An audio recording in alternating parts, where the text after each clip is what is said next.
suits. Let's see what's up. There you go, the show's chilly starter of the plus for Chaco and Trainer first.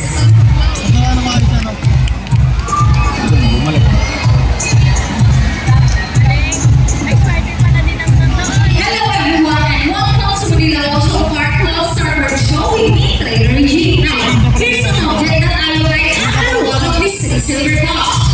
So we're gonna do this object. On your left, on your right, there we go. Which side? Left, right, or middle? Okay, let's do it right here. Now let's go on a second bird. That's our super crested kakasuit. Second name is Kakatuwa Maganda. Pumanigagitan sa our woodlands and forest areas along this coastal terrain.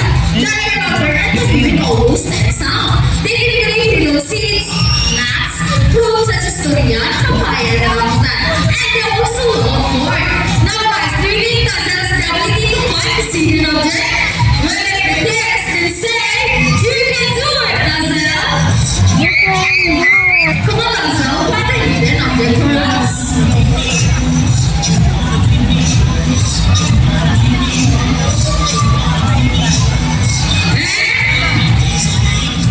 Let's see what it is. Close for Dazzle, Trainer over. Wala ka agad na. Hindi pa ako, hindi mo lang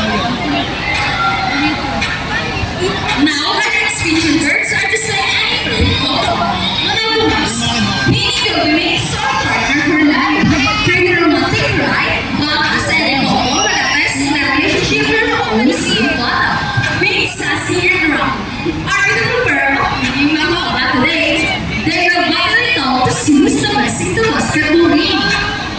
But before I start this one, now I will divide you in suits. So first, future or sassy. Come on, guys, let me hear it here.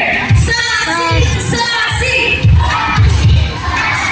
And how about the boys? So the boys future or Rocky. Come on, guys, let me hear it here. Rocky, Rocky. Alright, so what's ready? Trainers ready, set, go. Here comes sassy for first one. Follow by Rocky, eh? Second one for Rocky. And it's a tie and for us who's gonna win, eh? Rocky wins! Trainer Mikey, what can you say about that? You guys lose this time. Hold it, we won another race. Oh, he won another race, Trainer JB. Are you sure about that? Do you want Sassy to lose again? Well, this time I guarantee you that Sassy will. So what race do you have in mind? I'm thinking about the ring race. And what's your race?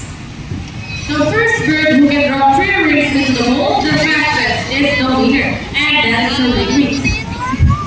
So the ring race shall be, remember guys, boys have already 1 point and girls come on. Let's use Sassy to win this time. And we will do this again and this time our winners. Ready, set, go!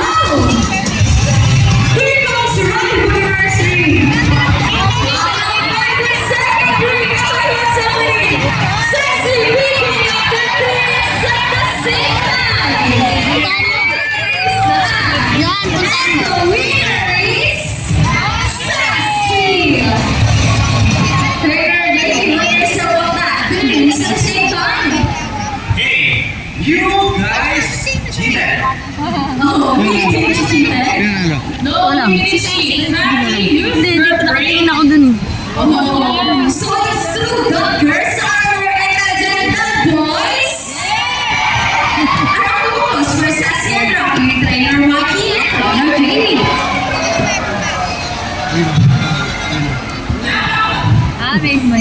Wow, si Sparkler, intelligent and perceptive. That's why may kumpitin ka rin ang Sassy sa labor. So here's Sassy once again. Sassy's going to show us how intelligent she is by putting the shape block into the works now. Just like Sassy, winning those from South America and the general giant of the top of money.